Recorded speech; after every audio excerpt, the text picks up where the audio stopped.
Breaking news, I just received brand new information as to what NRS is planning to do with the character development. Now, they have two options on the table, which the office is still trying to decide which way they want to implement it. So to get directly to the point as to what I'm talking about, you know, when you're in, let's say, Towers mode, right? And you kind of can play all of these levels for the character, where you can play like maybe 5 chapters of Jade, and it gives you this on text screen. I mean, the screen on text that kind of tells you their backstory and things of that nature. Well, guess what? They are officially considering turning that into a cinematic mode, meaning that you can play a story mode for that specific character, which may involve up to 5 chapters of giving lore and background and things of that nature. Now, they're deciding between Conquest mode and this. It depends on how well Conquest mode goes. If Conquest mode goes the way that they're supposed to go, Conquest mode, aka the KRYPT, I should say, if that goes the way it's supposed to go, then there's no need for the individual stories, because they're going to include that within, you know, Conquest mode. If Conquest mode is not ready in time enough, then they're going to make sure that they put that into the individual stories that they have in the Towers of Time, basically. Now, before we continue with this information, please understand this information has not been confirmed by Ed Boon, NRS, or WB, and it's to be taken with 48 trucks of salt. Take it with a grain of salt. We will know the final details by the time the game come out, but in the meantime, it's my job to bring this information to you guys, and also it's keeping the community alive, and the fact that I have access to this information is a blessing within itself, because the MK community is dead at this point. So let's continue as to what I was saying. So I'm told so far they want the entire roster to have side stories, meaning that, for example, you can continue stories, let's say Sonya being dead from MK11, even though this is not going to happen. This part is purely an example. Let's say Sonya died in MK11. You can follow Cassie's story with her doing what she's doing with Jackie, hanging out, maybe going to a bar, getting into a fight, and you can unlock some secret gear, things of that nature, almost like side missions, but it's very cutscene-y. It looks good, and you can kind of dig into those characters' lives. It's something that is what they want to use the mode for. And again, we got a taste of it in MK11, so it's not hard to believe, because they will put text on the screen, kind of giving you a little lore and a little bit of background to that there. So it's something that I'm looking forward to. I can't speak for you, but it's something that I'm looking forward to, and hopefully I got my fingers crossed. Look, hopefully that makes the cut. My fingers are crossed at this point, and what I'm saying in so many words, that we are able to get a finalized version of that. Just imagine picking Cetrion and seeing what she does as an elder god. She gotta go and stop people from doing stupid stuff, or she gotta monitor the people or punish people. Just imagine Geras doing missions for Kronika, going back in time and destroying people. You know what that allows to happen? That allows them to go back and reach other characters like King Jared.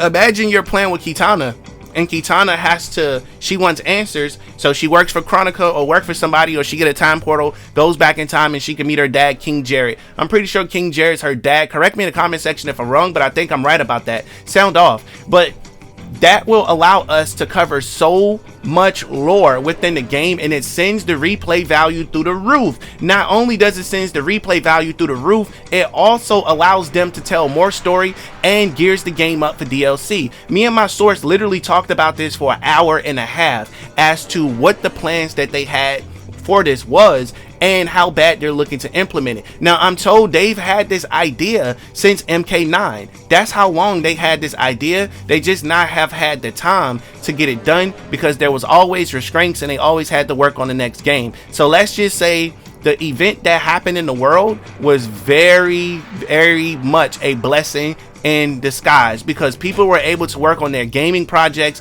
a lot more than usual. They had the best excuse in the world to take as much time as they want on projects, to delay them without getting their money cut. Now, I don't know how much you guys know about video games, but usually when a game gets delayed, somebody's got to pay for it. Somebody's getting a pay cut if there's not a legitimate reason for the game to be delayed. Companies want the games to come out whether they have bugs or not, because they want them to meet a deadline, and they want to collect cash. So thankfully, the situation that happened in the world provided our favorite gaming company to kind of get as much work done as they needed to get done. This is the reason why games like Grand Theft Auto 6 taking almost what 7 to 10 years to come out at this point, is because they want the game to be perfect. They want it to be fully monetizable and not something that they just slap out. And why should they rush to put it out when people are already playing Mortal Kombat 5? Imagine us playing Mortal Kombat 12 for about 3 to 4 years and the game is just fun as hell. I'm talking about the audience just grow over a 3 to 4 year period.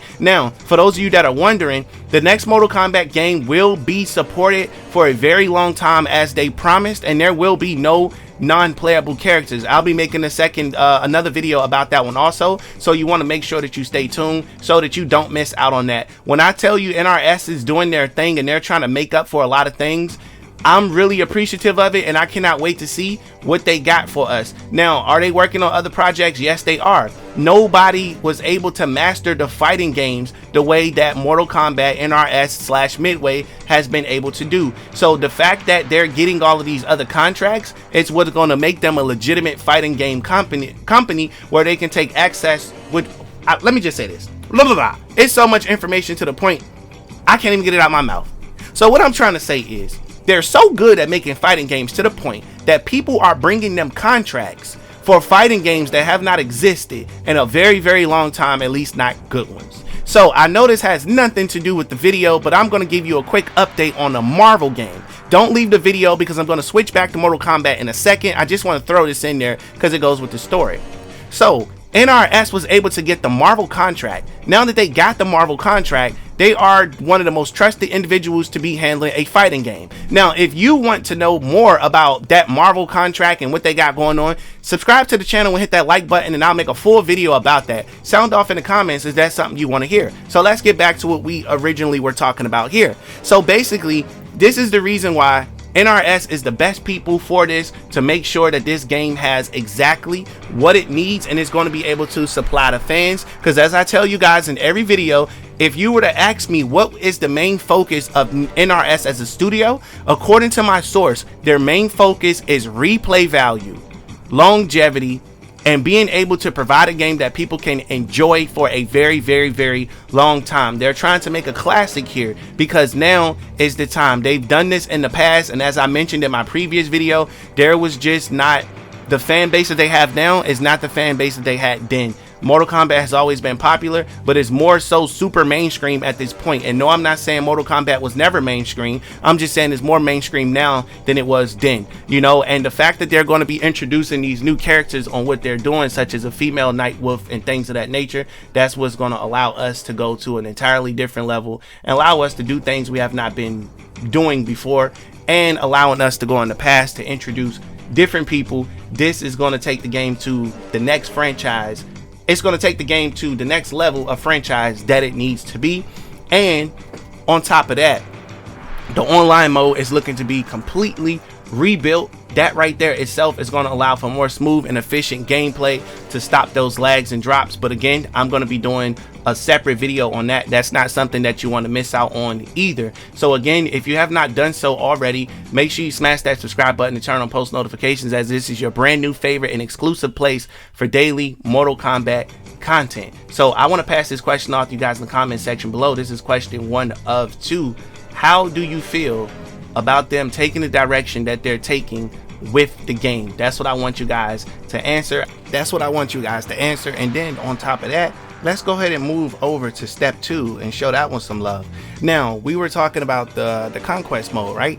Now, if they're able to get conquest mode ready in the time that it needs to be ready in, then they're able to add these characters the way that they were able to do so during Deception and Armageddon. So that way they're able to allow us to explore, find treasure chests, be able to kind of get into the worlds, get into the realms. So it will make more sense for them to go with conquest mode or whatever it is. But I think they should do both, because if they do both, then the people that did not get to get any love in conquest mode, they can go ahead and give them love in their short story chapters that they have in the Towers of Time. So I think that's going to be something we all should be able to look forward to, because it will be a lot easier to do that than to do conquest mode, if I'm being honest. But I'm greedy. I want both of them. I want conquest mode.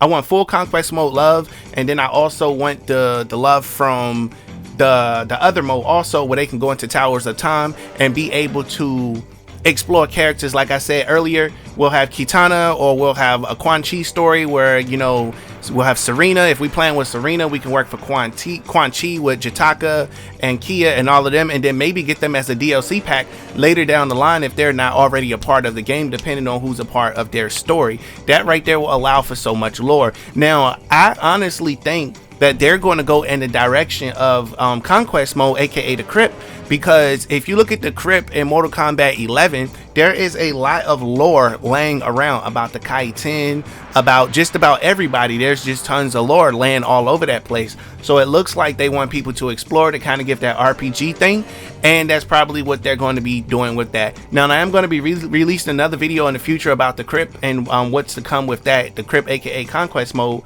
as far as how that's going to take place. I have some more inside details on that you really don't want to miss out on, so you want to make sure you stay tuned to the channel for that. But if you were to ask me which one would I pick, again, I would pick both, because why not? It's just going to make the game better at the end of the day, and it's something that we all would love, because we're looking for replay value ourselves. You know, sometimes we could play Mortal Kombat and the game could just feel so stale that you don't even play the game for a couple of months, and then you kind of rejuvenate and you come back to Mortal Kombat and you start playing the game again. But if they give us other things to do while playing the game, I think that'd be fantastic, because just imagine if you don't feel like fighting anybody online because it's too toxic, so you decide to do Conquest mode instead to build up your creative character, or because you're just a lore head and you kind of just want to roam the realms and find as much lore as possible, maybe do some research and things of that nature, and just be able to customize the game, fully customize it the way you want to, then that's a whole entire reason to play the game without having to do anything else, you know. So I think it's a grand opportunity that they have here. And I really honestly think that NRS is going to steal the world with what they're getting ready to do with this project, because they're going back to the basics on things that they were doing that were set up to work a long time ago, but as mentioned, they were not able to due to the lack of connectivity, I would say, back then. Now we have tons of connectivity because online gaming is massive. It's one of the most popular things in the world. The gaming industry is just far beyond what anybody expected, because remember, by the time Deception and Armageddon was out around about that time, there was not a lot of people online. I've never played Deception online. I've never played Armageddon online. Why? Because the internet was not easily accessible to me at that time. There's a lot of people I know who've never played that game online, because having internet back then was more so of a privilege, because you had dial-up and all types of stuff. So a lot of people just did not have internet, or they could not afford it. Nowadays, internet are completely common, to the point where some cable providers give you internet for free just so you can have it, because everybody should be able to have access to the internet, you know. So I think it's going to be fantastic for them to reintroduce a lot of that stuff.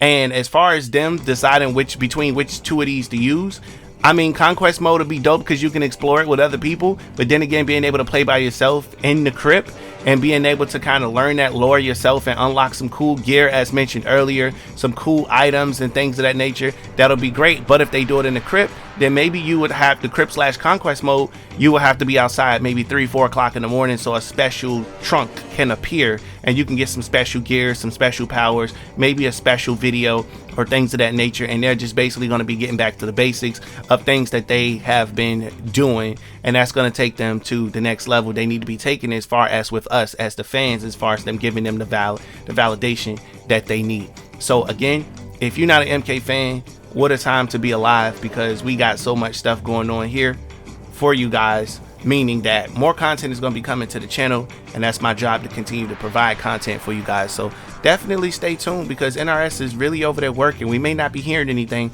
but these people are working as hard as they possibly can so they can bring us one of the best games ever. And I think this is what's needed in the community. It's going to make a lot of other fighting games step up too and call them out basically on things that they're supposed to be doing, instead of rewashing the title and kissing the fans behind all the time. Don't get me wrong, catering to the fans is fine, but you also got to have a fine line of making sure that your project can proceed forward too, and people are not just stalling your project, because if your project gets stalled, then that can be an issue. And speaking of issues, don't worry, I will be covering the Melina issue in another video as to why NRS made the wrong decision, but the right decision when they decided to bring Melina back, because a million souls cried out for her name, if you get what I'm saying. So stay tuned towards the channel. The second question I want to pass off to you guys here in the comment section below is, if it was up to you, which one would you choose? Would you choose Conquest mode to explore lore, where you can get trunks at 2-3 a.m. in the morning and possibly play with a friend and explore? Or would you choose the Towers of Times with the mini missions? You can click on the characters and play about 5 or 6 chapters of them. Or would you have both? Get in the comment section and write me a book as to why you like and don't like that. And don't worry, I will respond. If I don't get a chance to, I'll heart your message and probably respond like 2 or 3 days later when I take times out to respond to comments. But again, guys, it's been fun making this video for you. Stay tuned, because we got more things that's going to be coming up, especially all of this week. So again, subscribe, turn on post notifications, as this is your brand new favorite exclusive place for Mortal Kombat content. Catch you in the next one.